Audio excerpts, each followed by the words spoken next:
నమస్కారం VR news కి స్వాగతం. ఇక డీటెయిల్స్ చూస్తే గత జ్ఞాపకాలను నెమరువేస్తూ కొత్త ఆశలకు ఊపిరిపోస్తూ అభ్యుదయం ఆకాంక్షిస్తూ జిల్లాలోని విఆర్ న్యూస్ వీక్షిస్తూ ఆదరిస్తున్న మిత్రులకు, శ్రేయోభిలాషులకు, జిల్లా అధికారులకు, ప్రజా ప్రతినిధులకు నూతన సంవత్సర శుభాకాంక్షలు. ఇట్లు VR news cable network managing director. సంవిధాన హత్య కార్యక్రమంలో పాల్గొన్న ఆంధ్రప్రదేశ్ ముఖ్యమంత్రి 1975 జూన్ 25న భారతదేశ ప్రజాస్వామ్యాన్ని అపహాస్యం చేసిన రుజువు అని అభివర్ణించిన చంద్రబాబు.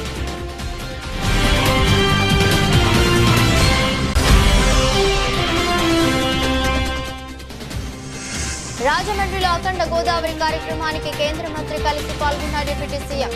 గోదావరి తీరం వెంబడి నాగరికత, భాష అన్ని అభివృద్ధి చెందుతాయని స్పష్టం చేసిన పవన్ కళ్యాణ్.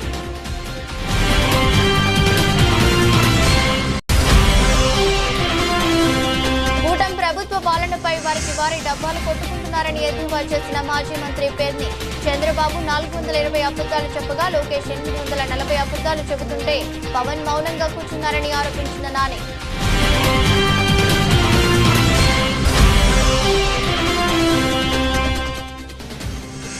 నిందితుల పట్టుకోవడం కోసం ప్రయాణంలో జరిగిన రోడ్డు ప్రమాదంలో ప్రాణాలు కోల్పోయిన పోలీసులు. కోదాడ వద్ద జరిగిన రోడ్డు ప్రమాదంలో అంబేద్కర్ కోనసీమ జిల్లా ఆలమూరు ఎస్ఐ ఎం అశోక్ కానిస్టేబుల్ మృతి. 1975లో భారతదేశంలో అప్పటి ప్రధాని ఇందిరాగాంధీ విధించిన ఎమర్జెన్సీకి 50 ఏళ్లు పూర్తయిన సందర్భంగా నిర్వహించిన సంవిధాన్ హత్య దివస్ కార్యక్రమం జరిగింది. ఆంధ్రప్రదేశ్ ముఖ్యమంత్రి చంద్రబాబు నాయుడు కార్యక్రమంలో పాల్గొని మాట్లాడుతూ 1975 జూన్ 25న భారతదేశ ప్రజాస్వామ్యాన్ని అపహాస్యం చేసిన రోజని అభివర్ణించారు. సమయంలో విధించిన ఎమర్జెన్సీ పాలన, అలాగే వైఎస్ఆర్సీపీ హయాంలో జరిగిన పాలన రెండూ కూడా ప్రజలకు ఒక కేస్ స్టడీ లాంటివని, పాలన ఎలా ఉండకూడదో అవి చూపిస్తాయని ఆయన పేర్కొన్నారు. కందుల దుర్గేశం గారు, సహచర మంత్రివర్గ సభ్యులు సత్యకుమార్ యాదవ్ గారు, గౌరవ పార్లమెంట్ సభ్యులు కేసీఎన్ చిన్ని గారు, గౌరవ శాసనసభ్యులు బోండా ఉమామహేశ్వరరావు గారు, కొలికపూడి శ్రీనివాసరావు గారు, వేదిక పైనున్న టూరిజం సెక్రటరీ జైన్ గారు, జిల్లా కలెక్టర్ గారు, ఈ కార్యక్రమానికి చేసినటువంటి సోదరి సోదరులందరికీ నమస్కారం, అభినందనలు, శుభాభినందనలు. ఈరోజు మనందరం కూడా సంవిధాన్ హత్య దివస్, ఎమర్జెన్సీకి 50 ఏళ్లు, 50 సంవత్సరాల ముందు జరిగిన సంఘటన మనం అందరం కూడా ఒకసారి నెమరు వేసుకుని మళ్లీ ప్రజాస్వామ్యం పట్ల మన విశ్వాసాన్ని పెంచుకోవడం కోసం ఏర్పాటు చేసిన కార్యక్రమం. భారతదేశం అతిపెద్ద ప్రజాస్వామ్యం, 146 కోట్ల జనాభా. భారతదేశానికి స్వాతంత్రం వచ్చి 78 సంవత్సరాలైంది. 8 దశాబ్దాల ప్రయాణంలో దేశంలో ఎన్నో మలుపులు చూసింది, ఎన్నో సవాళ్లు ఎదుర్కొంది, ఎన్నో విజయాలు సాధించింది. కానీ ప్రజాస్వామ్యాన్ని కాపాడుకున్న ఏకైక దేశం భారతదేశం అని చెప్పి మరొక్కసారి మీ అందరికీ విజ్ఞప్తి చేస్తున్నాం. అయితే ఈ వెలుగులు ఒకసారి చూసిన తర్వాత ఏదైతే ఎమర్జెన్సీ రోజు ఒక చీకటి, ఇప్పుడే సమరం గారు చెప్పారు. వారు చెప్పినప్పుడు వారి అనుభవాలతో ఏం జరిగాయో కొన్ని విషయాలు చెప్పారు. అదే మరి నారాయణరావు గారు కూడా కొన్ని విషయాలు మనకు చెప్పారు. ఇక్కడుండే నాయకులు కూడా అనేక విషయాలు చెప్పడం జరిగింది. అయితే ఒక్కొక్కసారి మనం చెడును మరిచిపోయి మంచిని మళ్లీ గుర్తుపెట్టుకునే పరిస్థితి లేకపోతే అలాంటి పరిస్థితులు మళ్ళా పునరావృతమయ్యే పరిస్థితి వస్తుంది. దాని పట్ల ఎప్పుడు జాగ్రత్తగా ఉండాలి. గతం ఎప్పుడు కూడా మనం మర్చిపోకూడదు. మంచి రోజులనే కాదు, చీకటి రోజులు కూడా గుర్తుపెట్టుకోవాలి. అప్పుడే ఏది మంచి ఏది చెడు అనేదానికి మనకు అర్థమవుతుంది. ముఖ్యంగా రాజకీయాల్లో ఉండే మాలాంటి వాళ్ళు ప్రజా జీవితంలో ఉన్న ఎలాంటి మేమందరం కూడా ఒక బాధ్యతతో ఉండి భావితరాలకు మంచిని అందించవలసిన బాధ్యత మా అందరిపైన ఉంది. ఈరోజు మనందరం మాట్లాడుకున్నట్టు 1975 జూన్ 25 ప్రపంచంలోనే పెద్ద అతి గొప్పదైన భారత ప్రజాస్వామ్యాన్ని పరిహాసం చేస్తూ ఎమర్జెన్సీ విధించిన రోజు. భారతదేశంలో అతి పెద్ద చీకటి రోజు. భారత రాజ్యాంగాన్ని, భారత హక్కుల్ని, ప్రజల హక్కుల్ని కాలరాసిన రోజు. ఇప్పుడే సమరం గారు చెప్పినట్టు దీనికోసం మేము పోరాడామని అనునిత్యం ఆలోచించి గోరా గారు చనిపోయే పరిస్థితి తీసుకొచ్చాం. అంటే అలాంటి ఘోర సంఘటన జరిగింది. అయితే ఈరోజు ప్రధానమంత్రి నరేంద్ర మోడీ గారు, భారతదేశ ప్రభుత్వం దేశమంతా కూడా ఈరోజు జరపాలి, మంచి చెడులకి వ్యత్యాసాన్ని ప్రజలకు గుర్తు చేయాలనే ఉద్దేశంతో ఈ కార్యక్రమానికి నాంది పలికారు. అయితే మనం ఒకసారి ఎమర్జెన్సీ చూస్తే 21 నెలలు అత్యవసర పరిస్థితి. ఆ అత్యవసర పరిస్థితిని కూడా రాజమండ్రిలో అఖండ గోదావరి కార్యక్రమానికి శంకుస్థాపన జరిగింది. కేంద్ర మంత్రి గజేంద్ర షెకావత్, ఉప ముఖ్యమంత్రి పవన్ కళ్యాణ్ కార్యక్రమంలో పాల్గొన్నారు. రాజమండ్రి అంటేనే గోదావరి అని ప్రతి ఒక్కరికి గుర్తుకు వస్తుందని, తీరం వెంబడి నాగరికత, భాష అన్ని అభివృద్ధి చెందుతాయని ఉప ముఖ్యమంత్రి పవన్ కళ్యాణ్ అన్నారు. ఆంధ్రుల అన్నపూర్ణ డొక్కా సీతమ్మ అదివి కవి నన్నయ్యకు జన్మనిచ్చిన నేల అని గుర్తు చేసుకున్నారు. తనకు అత్యంత ఇష్టమైన ముల్లపూడి వెంకటరమణ కూడా ఇక్కడే జన్మించారని అన్నారు. పర్యాటకులు పెరిగి పర్యాటక రంగంలో యువతకు ఉపాధి అవకాశాలు అఖండ గోదావరి ప్రాజెక్టుతో పెరుగుతాయని పవన్ కళ్యాణ్ తెలిపారు. ప్రాజెక్టు పూర్తయితే ఏటా 4 లక్షల మంది పర్యాటకులు వచ్చే అవకాశం ఉందన్నారు. శక్తివంతమైన నాయకులు ఉంటే అభివృద్ధి వేగంగా జరుగుతుందని పవన్ కళ్యాణ్ అన్నారు. విశాఖ స్టీల్ ప్లాంట్ ప్రైవేటీకరణ కాకుండా ఆపింది నాటి జలశక్తి మంత్రి గజేంద్ర సింగ్ షెకావత్ అని అన్నారు. ఏపీ అంటే ఆయనకు మక్కువ అని అన్న పవన్ కళ్యాణ్ పోలవరం ప్రాజెక్టు విషయంలో కూడా ఆయన చూపిన చొరవ అభినందనీయమని అన్నారు. గౌరవ ముఖ్యమంత్రి శ్రీ నారా చంద్రబాబు నాయుడు గారి నాయకత్వంలో ఉన్న ఎన్డీఏ కూటమి ప్రభుత్వం ఆంధ్ర పర్యాటక శాఖ ఆధ్వర్యంలో అఖండ గోదావరి ప్రాజెక్టుకి విచ్చేసిన గౌరవనీయ కేంద్ర పర్యాటక మరియు సాంస్కృతిక శాఖ మంత్రివర్యులు శ్రీ గజేంద్ర సింగ్ షెకావత్ గారికి మనస్ఫూర్తిగా మన ఆంధ్రప్రదేశ్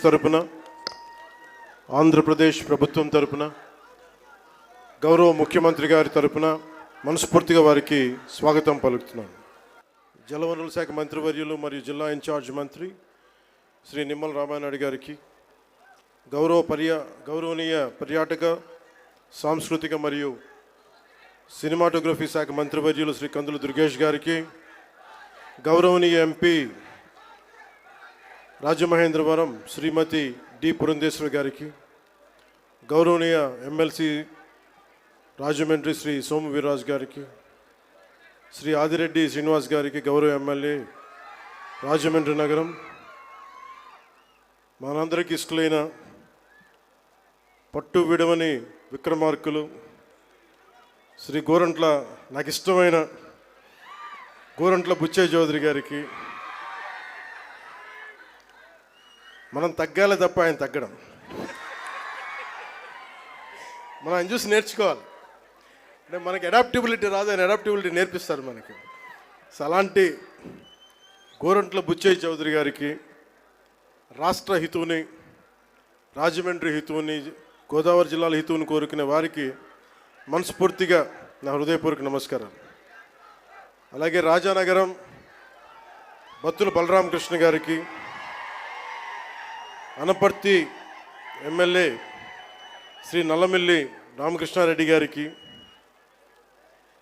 శ్రీ ముప్పిడి వెంకటేశ్వరరావు గారికి, కొవ్వూరు ఎమ్మెల్యే శ్రీ మడ్డిపాటి వెంకటరాజు గారు, గౌరవనీయ MLA Gopalapuram Cherry Balaraju garu, Polavaram MLA Sri Boddu Venkataramana Chowdary garu, chairman Rajamahendravaram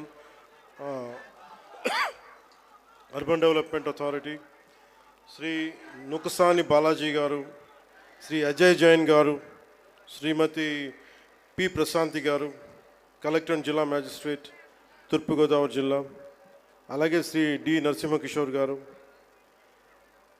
SP మన తూర్పుగోదావరి జిల్లాకి, ఎస్ చిన్నరాముడు ఐఏఎస్ గారికి జాయింట్ కలెక్టర్, ఇక్కడికి విచ్చేసిన మీకు,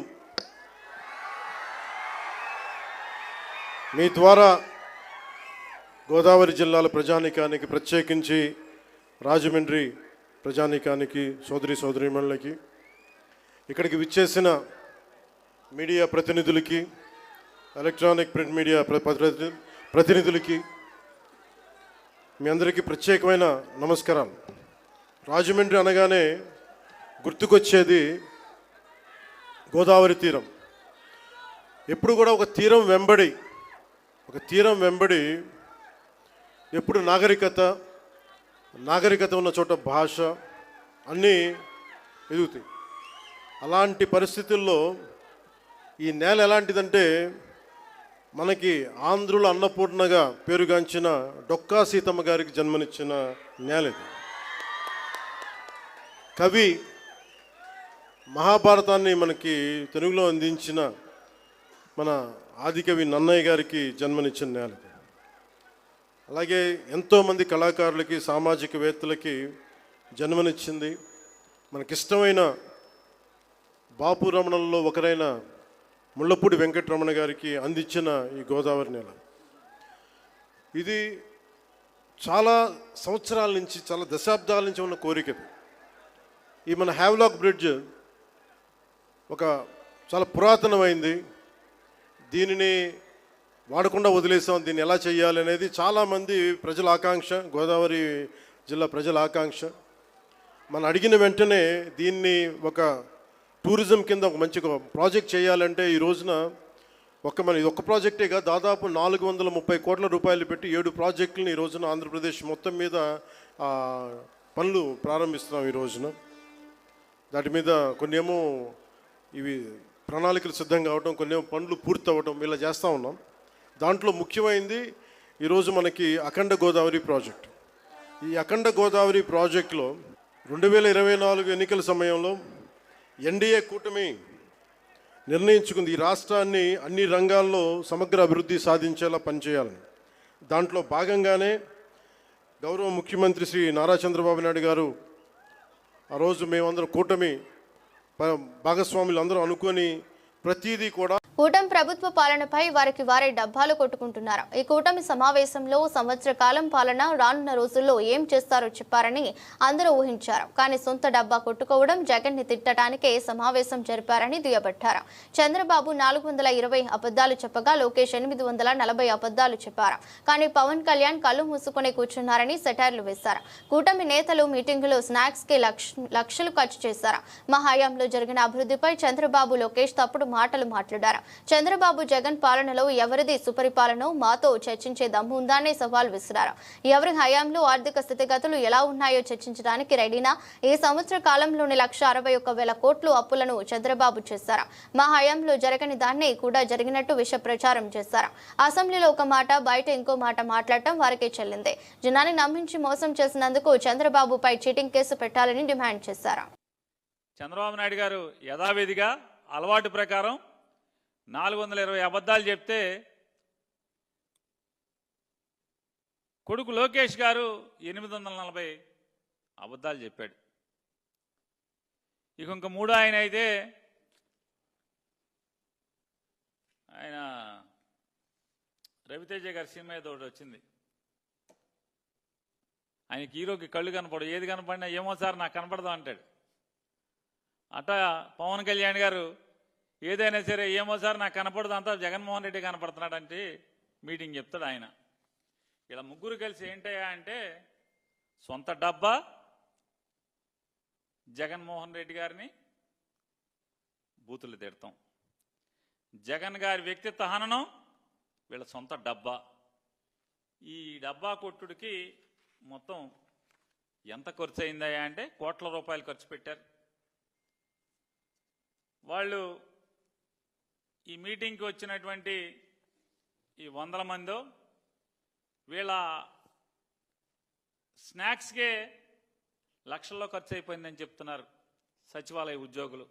నిన్న సచివాలయానికి వెళ్తే ఇక దాంట్లో మొదలుపెట్టి వీళ్ళు ఏం చెప్తారంటే, ఇది మాట్లాడినటువంటి నారా చంద్రబాబు నాయుడు గారు, నారా లోకేష్ నాయుడు గారికి నేను ఛాలెంజ్ చేస్తున్నాను.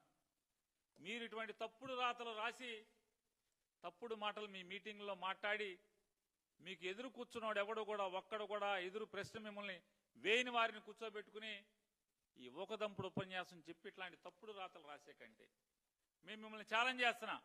2014-19 లేదా 2019-24 లేదా 2024-2025 ఈ సంవత్సరానికి గాను డెట్ సస్టైనబిలిటీ ఏంటి, ఎవడి ప్రతాపం ఏంటి, ఎవడి స్థితిగతులేంటి, మా పరిస్థితి ఏంటి, లేదా మీ డొల్లతనమా, లేదా మాది డొల్లతనమా, మీది గొప్పతనమా ఛాలెంజ్ చేస్తున్నాం.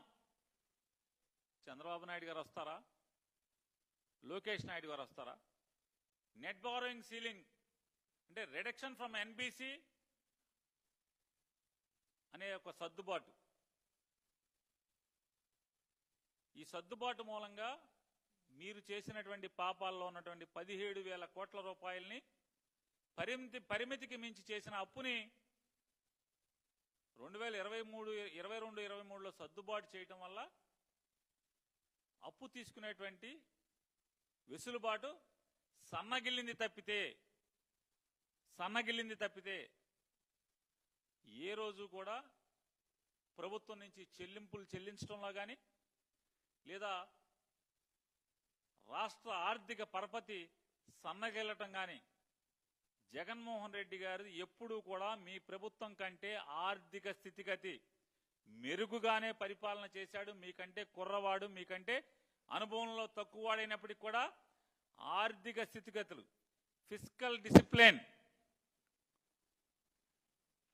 ఆర్థిక క్రమశిక్షణ పాటించడంలో ఈ రాష్ట్రాన్ని ఆర్థిక పరిస్థితుల దృష్ట్యా లేదా ఆర్థికంగా నిలబెట్టడంలో, ప్రత్యక్ష పన్నుల వసూళ్లలో కానీ లేదా బ్యాంకులకి ప్రభుత్వం జమ చేయాల్సినటువంటి చెల్లింపుల్లో కానీ ప్రతి దాంట్లో జీడిపి తీసుకున్నా ఏది తీసుకున్నా కూడా మీ ప్రభుత్వం కంటే, మీ 6 ఏళ్ల ప్రభుత్వంతో పోల్చుకుని మా 5 ఏళ్ల ప్రభుత్వం, మీరు 14-19 లేదా 24-25 లేదా జగన్మోహన్ రెడ్డి గారి యొక్క 19-24 మధ్య ఈ 6 ఏళ్ళ లేకపోతే ఆ 5 ఏళ్ళు ఈ 5 ఏళ్ళ 6 ఏళ్ళు 5 ఏళ్ళ మీ ఇష్టం.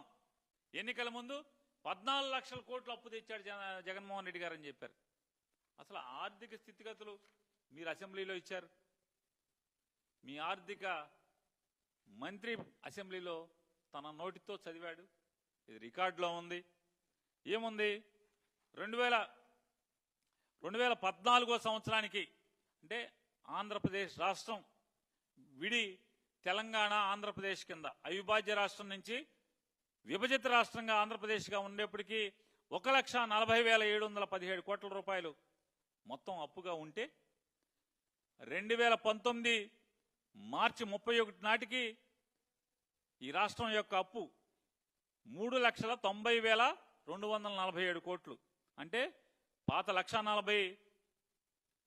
అంబేద్కర్ కోనసీమ జిల్లా ఆలమూరు ఎస్ఐ ఎం అశోక్ రోడ్డు ప్రమాదంలో మృతి చెందారు. గంజాయి కేసుకు సంబంధించి నిందితుల కోసం కానిస్టేబుల్స్ తో కలిసి కారులో హైదరాబాద్ వెళ్తుండగా కోదాడ వద్ద గురువారం తెల్లవారుజామున రోడ్డు ప్రమాదానికి గురయ్యారు. ఎస్ఐ అశోక్ తో పాటుగా కానిస్టేబుల్ బ్లెస్సన్ జీవన్ అక్కడికక్కడే మృతి చెందారు. తలకి బలమైన గాయాలు తగిలి ఆసుపత్రిలో చికిత్స పొందుతున్న మరో కానిస్టేబుల్ స్వామి, డ్రైవర్ రమేష్ ఇద్దరి పరిస్థితి విషమంగా ఉన్నట్లు సమాచారం.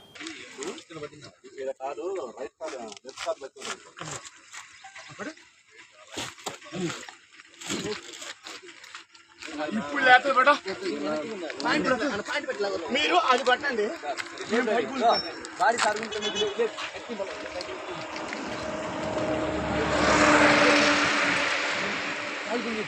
ప్రతిపాడు నియోజకవర్గ వ్యాప్తంగా సుమారు 2,28,00,000 రూపాయల వ్యయంతో సాగునీటి కాలువల పూడికతీత మరమ్మతులకు పనులకు శ్రీకారం చుట్టామని ఎమ్మెల్యే వరపుల సత్యప్రభ తెలిపారు.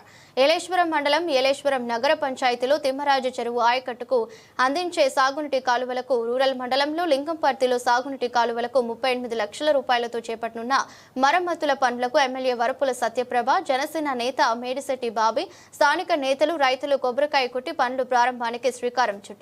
ఈ సందర్భంగా సత్యప్రభ మీడియాతో మాట్లాడుతూ గత ప్రభుత్వం రైతులను విస్మరించిందని అన్నారు. కూటమి ప్రభుత్వం అధికారం చేపట్టాక అన్ని వర్గాల ప్రజలకు అందుబాటులో ఉంటుందని తెలిపారు. ముఖ్యంగా వర్షాకాలం ప్రారంభం దశలో భాగంగా రైతులకు సాగుకు నీటి ఎద్దడి నివారణ దిశగా సాగునీటి కాలువలు మరమ్మతులకు పనులు చేపట్టడం జరిగిందని తెలిపారు. కార్యక్రమంలో మండల పరిషత్ అధ్యక్షులు గొల్లపల్లి బుజ్జి, నగర పంచాయతీ చైర్మన్ అలమండ సత్యవతి, చలమయ్య, కౌన్సిలర్లు బుద్దిరెడ్డి గోపి, మూదీస్ నారాయణస్వామి, మాజీ జడ్పీటీసీ జ్యోతుల పెదబాబు, సూతి భూరయ్య, పెంటకోట మోహన్, ఎండగుడే నాగబాబు, బుద్ధ ఈశ్వరరావు, కారణం సుబ్రహ్మణ్యం, పలువెల శ్రీనివాస్, జిగిటాపు సూరిబాబు, బసా ప్రసాద్, పలువురు కూటమి నేతలు పాల్గొన్నారు. నియోజకవర్గంలోనే రైతులకు ఇబ్బంది లేకుండా ఈ పూడికతీత పనులు అన్నది ప్రారంభించడం జరిగింది. గత ప్రభుత్వంలో ఎక్కడా కూడా చిన్నది కూడా పూడికతీత అన్నది చేయలేదు. రైతులు ఎంతో ఇబ్బందులు పడి వ్యవసాయం చేయాలంటేనే భయపడేవారు. మేము గత సంవత్సరం కూడా మా ప్రభుత్వం, కూటమి ప్రభుత్వం అధికారంలోకి రాగానే మేము గత సంవత్సరం కూడా ఈ పూడికతీత పనులు ప్రారంభించాము. దానివల్ల వర్షాలు కూడా బాగా పడడం వల్ల రైతులు చాలా సంతోషంగా వ్యవసాయంలో మరి పంట ఎక్కువ పండించుకునే అవకాశం కలిగింది. అదేవిధంగా ఈ సంవత్సరం కూడా మా ప్రతిపాడు నియోజకవర్గానికి సంబంధించి నియోజకవర్గ స్థాయిలో దాదాపు 2,28,00,000 వర్కులను శాంక్షన్ చేయించాము. అందులో భాగంగా ఈరోజు మనం ఏలేశ్వరం సంబంధించి తిమ్మరాజు చెరువు నుంచి దగ్గర వివిధ కాలువలు పూడికతీత డీసిల్టింగ్ నిమిత్తం 38 లక్షల రూపాయలు శాంక్షన్ అవ్వడం జరిగింది. అందులో భాగంగా ఇందాక మేము లింగంపర్తిలో ప్రారంభించడం జరిగింది. ఇక్కడ ఏలేశ్వరం టౌన్ నగర పంచాయతీలో కూడా ఈ కాలువలు, అలాగే నియోజకవర్గ స్థాయిలో కూడా సుబ్బారెడ్డి సాగర్ సంబంధించి అన్ని కాలువలకు, అన్ని పంట కాలువలకు డీసిల్టింగ్కి 66 లక్షల రూపాయలు, శంఖవరం మండలానికి చెరువుల మరమ్మతులకి మొత్తం 33 లక్షల రూపాయలు, ఏలేశ్వరంలో చెరువుల మరమ్మతుకి 10,87,000 రూపాయలు, పుష్కర కాలువ కూడా డీసిల్టింగ్కి 80 లక్షల రూపాయలు శాంక్షన్ అవ్వడం జరిగింది. నిజంగా కూటమి ప్రభుత్వం ఏర్పడిన తర్వాత వ్యవసాయ రంగానికి మా కూటమి నాయకులు ఎంతో వ్యవసాయ రంగం మీద దృష్టి పెట్టి రైతులు ఇబ్బంది పడకూడదు, వారికి చేసుకునే వ్యవసాయంలో సులువుగానే ముందుకు వెళ్ళాలి, ఎటువంటి ఇబ్బంది కలగకూడదని వారికి ఒక్కొక్కటిగా చర్యలు తీసుకోవడం జరిగింది. అందులో భాగంగానే డీసిల్టింగ్. దీనివల్ల రాబోయే కాలంలో ఈ పంట కాలంలో ఈ కాలువల మరమ్మతులు, ఈ డీసిల్టింగ్ అన్నీ చేయడం వల్ల వారికి సమృద్ధిగా నీరు అందించి ప్రతి ఎకరాకు నీరు అందించాలన్నదే మా లక్ష్యం. రాబోయే కాలంలో కూడా ఈ రైతులకు అండదండగా ఉంటాం. మా కూటమి ప్రభుత్వం తరఫున సందర్భంగా తెలియజేస్తాం. ఎన్టీఆర్ జిల్లా విజయవాడ పశ్చిమ నియోజకవర్గ శాసనసభ్యులు ఎలమంచిలి సత్యనారాయణ అలియా సూచన చౌదరి తన సతీమణి పద్మజ, కుమారుడు కార్తిక్, కూతురు చాందని, అల్లుడు వర్ధన్ కుటుంబ సభ్యులతో కలిసి తిరుమల శ్రీవారిని దర్శించుకున్నారు. వారికి టీటీడీ చైర్మన్ బిఆర్ నాయుడు స్వాగతం పలికారు. దర్శనం అనంతరం పండితులు ఆశీర్వచనం చేసి స్వామివారి తీర్థ ప్రసాదాలను, శేష వస్త్రాన్ని ఎమ్మెల్యే సుజనాకు అందజేశారు. రాష్ట్ర ప్రజలందరూ ఆయురారోగ్యాలతో ఉండాలని, అందరూ బాగుండాలని, అందరితో పాటు తమ కుటుంబం ఉండాలని స్వామివారిని కోరుకున్నట్లు ఎమ్మెల్యే సుజనా చౌదరి తెలిపారు. ఈ సందర్భంగా సుజనా మాట్లాడుతూ మే నెలలో ప్రమాదవశాత్తు గాయపడగా కుడి భుజానికి శస్త్రచికిత్స జరిగిందని, స్వామివారి ఆశీస్సులతో కోలుకున్నారన్నారు. ప్రజా సేవలో నిమగ్నమైన తనకు శ్రీవారి ఆశీస్సులు ఉండాలని, రాష్ట్ర ప్రజలందరితో పాటు తమ పశ్చిమ నియోజకవర్గ ప్రజానికం ఆయురారోగ్యాలతో సుఖ సంతోషాలతో ఉండాలని స్వామివారిని కోరుకున్నట్లు తెలిపారు. తిరుమలలో ఏర్పాట్లు బాగున్నాయని ఎమ్మెల్యే సుజనా చౌదరి అన్నారు. ముఖ్యంగా లడ్డు, అన్నప్రసాదం నాణ్యత పెరిగిందన్నారు. భక్తులకు మెరుగైన సౌకర్యాలు కల్పించేందుకు టీటీడీ కృషి చేస్తుందని సుజనా తెలిపారు. ఏడుకొండల వెంకటేశ్వర స్వామి గారి దర్శనం గురించి నాకు ముఖ్యంగా ఏంటంటే, ఈ మధ్య ఒక చిన్న యాక్సిడెంట్ అయ్యి చేయి ఫ్రాక్చర్ అయింది. ఆ తర్వాత మళ్ళీ యాక్టివిటీ స్టార్ట్ చేసే ముందు డెఫినెట్గా భగవంతుడి దర్శనం చేసుకొని ఆశీర్వాదాలు తీసుకొని బయలుదేరాలనే ఉద్దేశంతో వచ్చాను. ప్రజానికం అంతా బాగుండాలి, అందులో మేము కూడా ఉండాలి అని చెప్పి, ఇంకా ప్రభుత్వం ప్రజలకి బాగా సేవా కార్యక్రమాల్లో ఇంకా బాగా చేయాలని చెప్పి కోరుకున్నాను. ఆలయ ప్రాంగణం చూస్తే మాత్రం నాకు చాలా సంతోషంగా ఉంది. ప్రసాదాల దగ్గర నుంచి కూడా ఇంప్రూవ్మెంట్ కళ్ళకు కట్టినట్టుగా కనపడింది. ఆ విషయం మేనేజ్మెంట్కి కూడా నా అభినందనలు. ఆ భగవంతుడు ఆశీస్సుతో ఇంకా బాగా చేయాలని కోరుకుంటున్నాను. కార్పొరేట్ కు దేశ సంపదను దోచిపెట్టడమే లక్ష్యంగా ప్రధాని మోదీ పాలన చేస్తున్నారని CPI liberation party polit bureau సభ్యులు వి శంకర్ అన్నారు. కాకినాడ జిల్లా ప్రతిపాడులో లిబరేషన్ పార్టీ విస్తృత స్థాయి సమావేశం ఆ పార్టీ రాష్ట్ర కార్యదర్శి బుగుతా బంగారాజు అధ్యక్షతన ఏర్పాటు చేశారు. కార్యక్రమానికి ముఖ్య అతిథిగా శంకర్ హాజరయ్యారు. సందర్భంగా ఆయన మాట్లాడుతూ దేశవ్యాప్తంగా జరుగుతున్న పలు అంశాలపై మీడియాతో మాట్లాడారు. కార్యక్రమంలో జాతీయ కౌన్సిల్ సభ్యులు ఉదయ్ కిరణ్, రాష్ట్ర కార్యదర్శి జి సత్యనారాయణ, వ్యవసాయ గ్రామీణ జిల్లా కార్యదర్శి మానకొండ లచ్చబాబు, రేచుకంట్ల సింహాచలం పాల్గొన్నారు. You know very well that America has already bombed Iran, and unnecessarily America is trying to create a war tension in the country. Modi-led BJP government has decided to wipe out all the Maoists by 2026. It is not just a call against Maoists, but against the tribal people who are fighting for their rights over the forest. And also you can say that the Land Rights Act is being violated, and the Modi government is planning to hand over the entire Dandakaranya forest region to the corporate companies led by Adani. So this is the kind of situation. That is why we oppose the inhuman killing of the Maoists. So there is a Geneva Convention which says that when there is more than 25 deaths, that incident should be categorized as the internal war or civil war. For that they have formulated certain rules. They say that nobody should be killed, that just because the people have dissent, they should not be killed, they should not be tortured, and they have also formulated a set of rules which the police should follow, police and military. Whereas we have some more than 300 camps in Chhattisgarh region which is basically engaged in finishing off the tribals and the Maoists, which is completely inhuman. We also come to know that many Maoists have been arrested and they are taken one by one to outside, and fake encounters are being staged by the police, Chhattisgarh police. So we condemn all these incidents. As far Andhra is concerned, in Andhra, Chandrababu Naidu government is running a pro-corporate government. They promise Super 6. But most of them are not yet implemented, including unemployment allowance to the youth. And in Andhra, CPM Liberation held a convention in December, and they formulated Super 6. It's not Super 6, there is a People 6 against the Super 6. So People 6 is about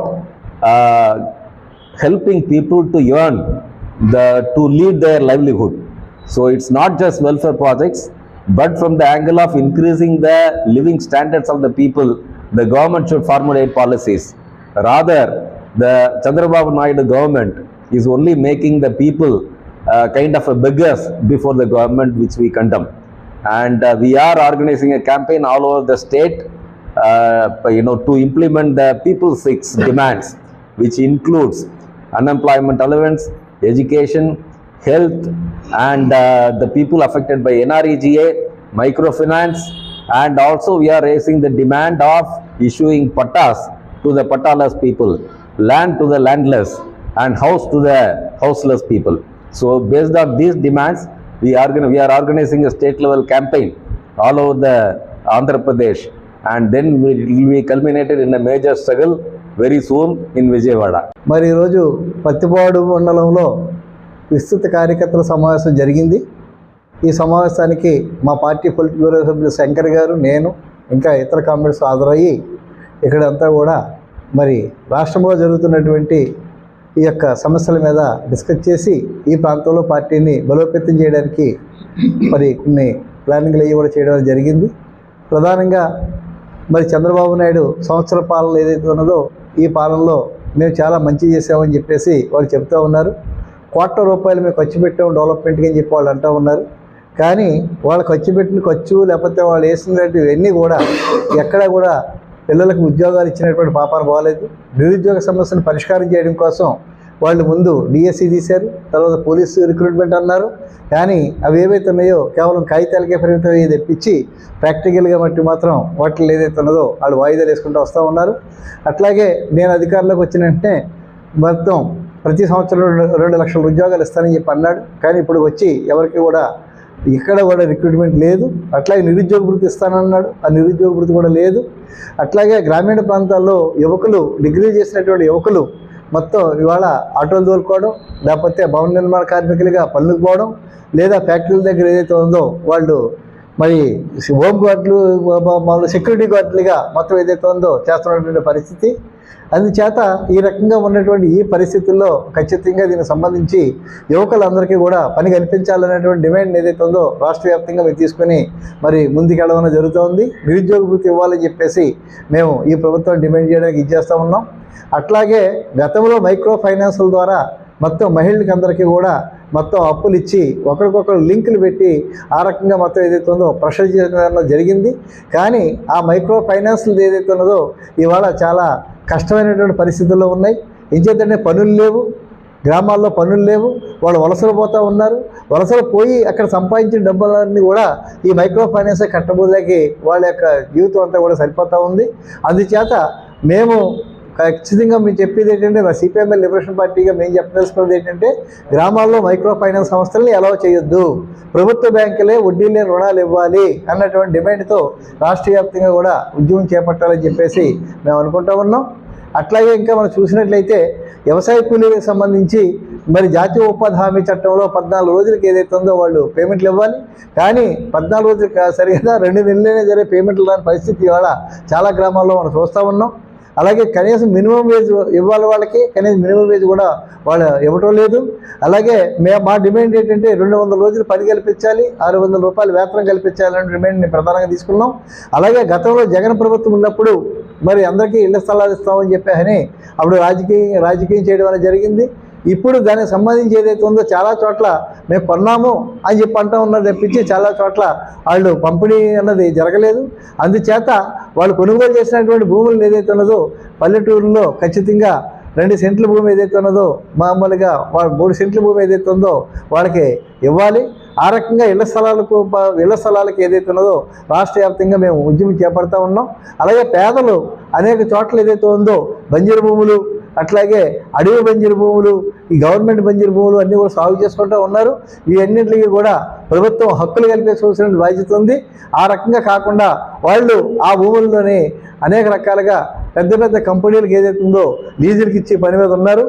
దీన్ని మేము వ్యతిరేకిస్తూ ఆంధ్రప్రదేశ్ ముఖ్యమంత్రి నారా చంద్రబాబు నాయుడు, ఉప ముఖ్యమంత్రి పవన్ కళ్యాణ్ ఆదేశాల మేరకు అనకాపల్లి జిల్లా Yelamanchili degree college ground నందు అంతర్జాతీయ మాదక ద్రవ్య దుర్యోగం మరియు అక్రమ రవాణా వ్యతిరేక దినోత్సవం భాగంగా డ్రగ్స్ రహిత ఆంధ్రప్రదేశ్ లక్ష్యంగా అవగాహన సభ ఎలమంచిలి శాసనసభ్యులు సుందర్ విజయ్ కుమార్ ప్రసంగించారు. కార్యక్రమం అనకాపల్లి డీఎస్పీ విష్ణు స్వరూప్ ఆధ్వర్యంలో సిఐలు, ఎస్ఐ, పోలీస్ శాఖ సిబ్బంది, అంగన్వాడీ ఆశా, వివిధ విద్యాసంస్థల విద్యార్థులు, తల్లిదండ్రులు పెద్ద సంఖ్యలో పాల్గొన్నారు. ఈ సందర్భంగా ఎమ్మెల్యే విజయ్ కుమార్ మాట్లాడుతూ యువత, విద్యార్థులు మాదక ద్రవ్యాలకు బానిస కావద్దని, వాటి వలన మీ భవిష్యత్తు నాశనం అవుతుందని, మత్తు పదార్థాలు అమ్మినా వాడినే కఠిన చర్యలు తీసుకుంటామని తెలిపారు. అనంతరం డీఎస్పీ మాట్లాడుతూ మత్తు పదార్థాలు అమ్మిన వాడిన శిక్షలతో పాటు వారు సంపాదించిన డబ్బులు కూడా రిక్వైరీ చేస్తామని తెలిపారు. సభ అనంతరం ఎమ్మెల్యే మీడియాతో మాట్లాడారు. ఎలమంచిలి మెయిన్ రోడ్డుపై భారీ ర్యాలీ నిర్వహించారు. భాష్యం విద్యార్థులు డ్రగ్స్ తీసుకోవడం వల్ల జరిగే నష్టాన్ని దృశ్య రూపంలో ప్రదర్శించారు. చాలా భయంకరమైన పరిస్థితుల్లో ఈరోజు సమాజంలో ఉండటం జరుగుతోంది. దీన్ని పూర్తిగా, అందులో ముఖ్యంగా గాంజా ఆంధ్రప్రదేశ్లో, దీన్ని మన ముఖ్యమంత్రి గారు చంద్రబాబు నాయుడు గారు అలాగే పవన్ కళ్యాణ్ గారు చాలా సీరియస్గా తీసుకున్నారు. ఈ సంవత్సరం పాటు చాలా వరకు పర్సంటేజ్ తగ్గించడం జరిగింది. ఎక్కడ కూడా మేము వెనకాడకుండా దీన్ని అణగదొక్కే కార్యక్రమాన్ని ఈ సంవత్సరం పాటు తీసుకున్నాం. అయినా కూడా ప్రజల్లోంచి మార్పు రావాలి. కొంతమంది దీనికి బానిసలైన తర్వాత వాళ్ళని కూడా మేము ఐడెంటిఫై చేసి వాళ్ళని డీఅడిక్షన్ సెంటర్లకు పంపిస్తూ ఉన్నాం. ఎవరు అమ్మినా, ఎవరు వాడినా, ఎవరు ప్రోత్సహించినా చట్ట వ్యతిరేకం, వాళ్ళని ఎట్టి పరిస్థితుల్లో వదిలే ప్రసక్తి లేదు. ఈ గాంజా మీద మడమ తిప్పని మా పోరాటం కొనసాగుతూ ఉంది. ఈరోజు ఇంత పెద్ద ఎత్తున ఈ కార్యక్రమాన్ని చేయడానికి ప్రజల్లో అవగాహన కుదర్చడమే. ఎట్టి పరిస్థితుల్లో ఇలాంటి అవగాహనలు ఎన్నైనా చేస్తాం. గాంజాని కానీ ఏ డ్రగ్స్ని కూడా మరి ఆంధ్రప్రదేశ్ కానీ భారతదేశంలో కూడా రానివ్వకుండా చేసుకునే బాధ్యత మాది, మా కూటమి ప్రభుత్వం, అలాగే ప్రజలందరిది. అందరికీ కూడా విజ్ఞప్తి చేస్తున్నాం. ఎట్టి పరిస్థితుల్లో మీ చుట్టుపక్కల ఏదైనా సరే ఇలాంటి కార్యక్రమం ఎక్కడైనా జరిగినా మీరు ప్రభుత్వం దృష్టికి, పోలీసు వారి దృష్టికి తీసుకురావాలని కోరుకుంటూ, ఈ ప్రపంచం మాదక ద్రవ్య రహిత ప్రపంచంగా అందరూ కూడా సుఖ సంతోషాలతో ఉండడమే మన మోడీ గారి ధ్యేయం. డెఫినెట్గా దీనికోసం మనం అహర్నిశలు అందరినీ కూడా మరి కేసులు పెడుతున్నాం. అలాగే దీనికోసం చట్టాలు చాలా స్ట్రాంగ్గా తీసుకుంటాం. దీనికి టీమ్స్ కూడా వేసాం. దీనికి పోలీస్ డిపార్ట్మెంట్లో సపరేట్గా ఒక టీమ్స్ ఉన్నాయి. ఆ టీమ్స్ ద్వారా కూడా చేస్తున్నాం. అలాగే ప్రతి పోలీస్ స్టేషన్లో SHOకి పూర్తి ఇన్ఫర్మేషన్ ఉంది. ఎవరెవరు వాడతారు, ఎవరు అమ్ముతున్నారు, ఎవరు ఏం చేస్తున్నారు అనేది వాటి ఇన్ఫర్మేషన్ మీద గత సంవత్సరం నుంచి పూర్తిగా వాళ్ళని అనేకమైన మరి కార్యక్రమాల ద్వారా వాళ్ళని పూర్తిగా దానికి దూరం చేయటం జరిగింది. పర్సంటేజ్ వైజ్గా మోర్ దెన్ 80-90% వరకు మేము సఫలీకృతమయ్యాం. కాకపోతే ఇది అలవాటులో మరి అలవాటుని పూర్తిగా ఒకే రోజు చేయలేని పరిస్థితులు ఉన్నాయి. దాన్ని మరి అహర్నిశలో కూడా దాని మీద దృష్టి సారించాం. అయితే ఒక్కటే చెప్తున్నాం, మా చిత్తశుద్ధి ఎట్టి పరిస్థితుల్లో జరగకుండా చేసే బాధ్యత ఈ ప్రభుత్వం తీసుకుంది.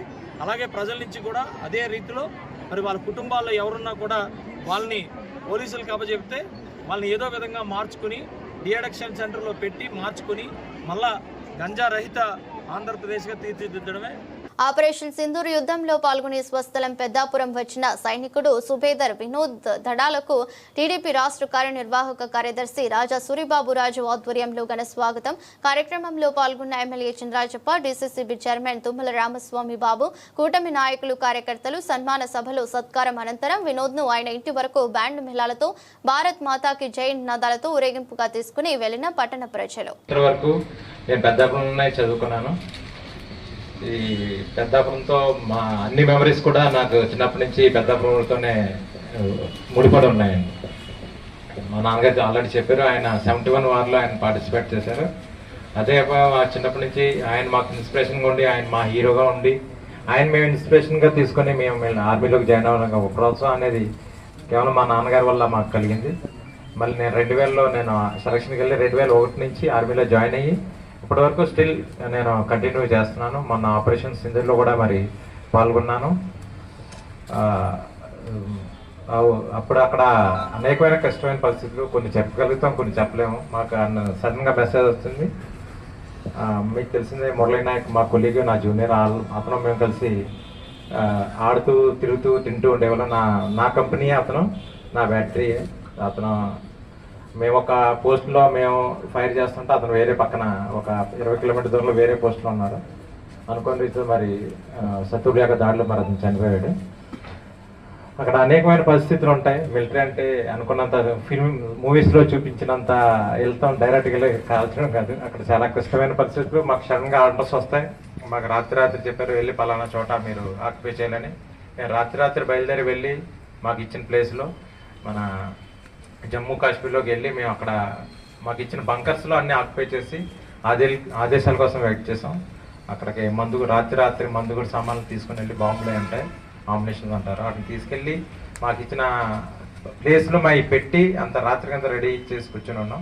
రాత్రి 1:30 టైం మాకు మెసేజ్లు వచ్చేకి, మీరు ఈ పలానా చోటకి మీరు ఫైరింగ్ చేయాలని. నేను ఆర్టిలరీ రెజిమెంట్కి చెందినవాడిని. అంటే మనకి తెలుగులో చెప్పాలంటే ఫిరంగి దళం అంటారు కదా, ఫిరంగి దళం అన్నట్టు. నేను ఫిరంగి దళంలో నేను పనిచేస్తున్నాను. మాకు ఇచ్చిన ఆదేశాలను బట్టి మరి కంటిన్యూ 4 రోజులు మేము కంటిన్యూ ఆగకుండా, తిండి తిప్పలు లేకుండా కంటిన్యూ ఫైర్ చేసాం. శత్రు యొక్క బంకర్లు, అనేక బంకర్లు మరి ధ్వంసం చేసాం. ఆ యొక్క పరిస్థితి తిండి ఉండదు, తిండి గురించి ఎవరో మనం ఆలోచించారు అనమాట. మేము ఉన్న ప్లేస్ నుంచి మేము ఎలాగే ఫైరింగ్ చేస్తున్నాం, అట్ ద సేమ్ టైం వాళ్ళు కూడా మా వైపు శత్రువుల యొక్క బాంబులు ఎన్నో వచ్చాయి.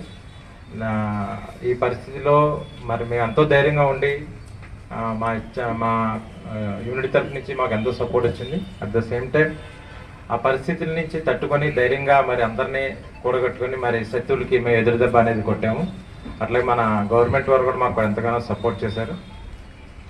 ఆ టైం మొత్తం అంతా నా జీవితం అంతా ఒకటి. అట్లాగే మేము యుద్ధంలో పార్టిసిపేట్ చేసిన 4-5 రోజులు కూడా ఎంతోటి.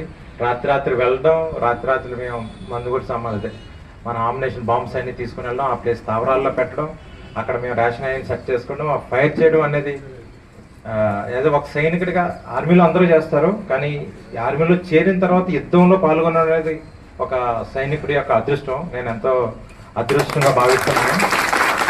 నేనైతే భయపడలేదు. అది ఒక సైనికుడిగా ఎంతో గర్వించదగ్గ అనమాట. అట్లే మన గేమ్స్ అందరూ ఆడతారు, కానీ నేషనల్స్ ఇంటర్నేషనల్స్ ఆడతారు. అది కరెక్ట్ ప్లేయర్ అప్పుడు పిక్చర్లోకి వస్తారు. అట్ ద సేమ్ టైం అలాగే నేను కూడా యుద్ధంలో పార్టిసిపేట్ అయినా, ఆపరేషన్ సింధూర్లో ఉన్నాను కాబట్టి ఈరోజు మీకు అందరికీ తెలిసింది. దీన్ని కూడా ఎంతగానో సంతోషిస్తున్నాను. వార్తలు ముగించే ముందు మరోసారి హెడ్లైన్స్. సంవిధాన హత్య కార్యక్రమంలో పాల్గొన్న ఆంధ్రప్రదేశ్ ముఖ్యమంత్రి 1975 జూన్ 25న భారతదేశ ప్రజాస్వామ్యాన్ని అపహాస్యం చేసిన రుజువని అభివర్ణించిన చంద్రబాబు.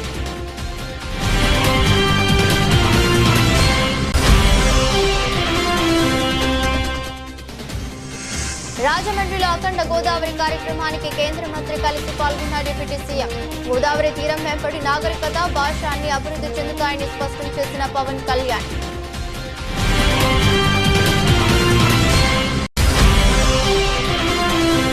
కూటమి ప్రభుత్వ పాలనపై వారే డబ్బాలు కొట్టుకుంటున్నారని ఎద్దేవా చేసిన మాజీ మంత్రి పేర్ని. చంద్రబాబు 420 అబద్ధాలు చెప్పగా లోకేష్ 840 అబద్ధాలు చెబుతుంటే పవన్ మౌనంగా కూర్చున్నారని ఆరోపించిన నాని.